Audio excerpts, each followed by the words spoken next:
Value zone hyper mart ఇప్పుడు మన అమీర్పేట్ లో ఈ సెప్టెంబర్ 18th గొప్ప ప్రారంభం. Hi hello, welcome to Suman TV. నేను మీ రోషన్. సో ప్రజెంట్ నాతో పాటు ఉన్నారు ఎవర్ గ్రీన్ యాక్ట్రెస్ జయలక్ష్మి గారు. మిమ్మల్ని చూస్తున్నప్పుడు ఒక పాట పాడాలనిపిస్తుంది. పాడండి. అప్పుడో ఇప్పుడో ఎప్పుడో కలగన్నానే చెలి. నెస్లేని మీరు పాడండి. నెస్లేని మీరు పాడండి.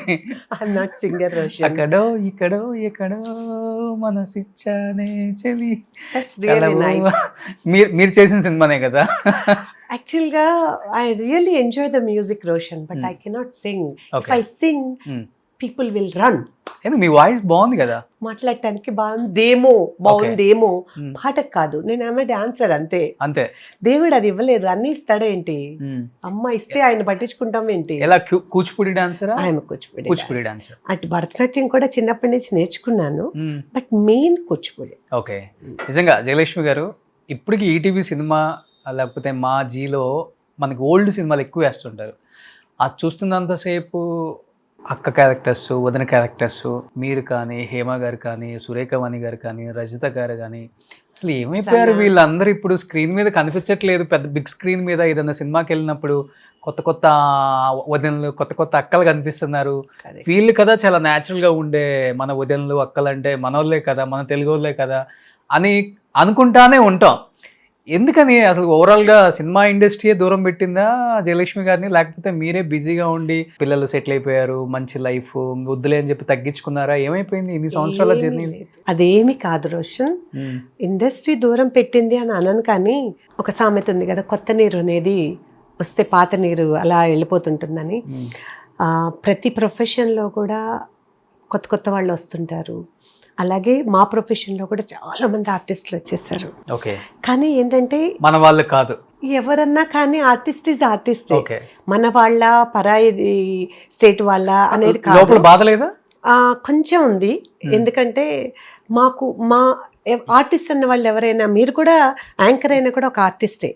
సో మీకు కూడా అనిపిస్తుంది, మీకు కాంపిటీషన్ పెరిగి మీరు ఆపర్చునిటీస్ లేకపోతే, మీరు చేయలేకపోతే, అరే we are missing that, I love my work అన్న ఫీలింగ్ ఉంటుంది కదా. Same we too have the same feeling. మాకు అదే ఉంది. కాకపోతే ఏంటంటే ఏం చేయలేము, కొత్త కొత్త వాళ్ళు వస్తున్నారు.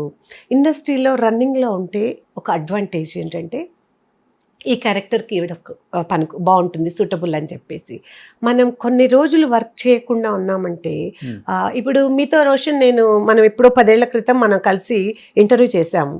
అదే మాట్లాడుకుంటూ ఉంటే వీఆర్ ఇన్ టచ్ అండ్ ఏవో చాలా చాలా సార్లు సందర్భాల్లో మనకి ఏదో ఒక విషయంలో కలుస్తామో, ఇంటర్వ్యూలో ఇంకోటి ఏది కలవలేదనుకోండి, మాట్లాడలేదనుకోండి, ఏమవుతుంది? నిజమే, మనం 10 years లో పెద్దగా మాట్లాడుకుంది కూడా లేదు కదా, మర్చిపోతాం. మీరు కూడా మీ అమ్మాయిల పిల్లలకు పిలవలేదు.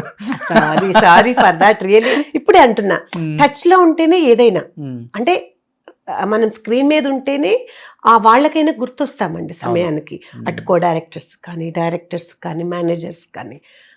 స్క్రీన్ మీద లేమనుకోండి, కొత్త వాళ్ళు ఎవరు వస్తే ఈవిడ వచ్చారండి, ఇదిగోండి ఫొటోస్, వీళ్ళున్నారు ఓకేనా డైరెక్టర్ చూపించేస్తారు.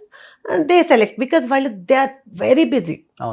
ఒక ప్రాజెక్ట్ పెట్టుకున్నారంటే ఎంత వర్క్ చేయాలి, దాని మీద ఎంత వర్క్ చేయాలి. ఆ సమయంలో అక్కడ వాళ్ళకి అవకాశం ఉన్న వారికే వాళ్ళు చూసేసుకుంటారు.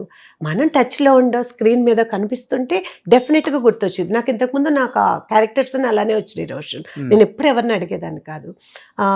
స్క్రీన్ మీద ఆల్రెడీ ఆన్ అండ్ ఆఫ్ ఉండేదాన్ని కాబట్టి, ఈవిడ ట్రెడిషనల్గా ఉంటారు, ఈవిడకి ఆ క్యారెక్టర్ లుక్ సూట్ అవుతుంది, సో ఆవిడని పిలుద్దామన్న థాట్ వాళ్ళకి వచ్చేది.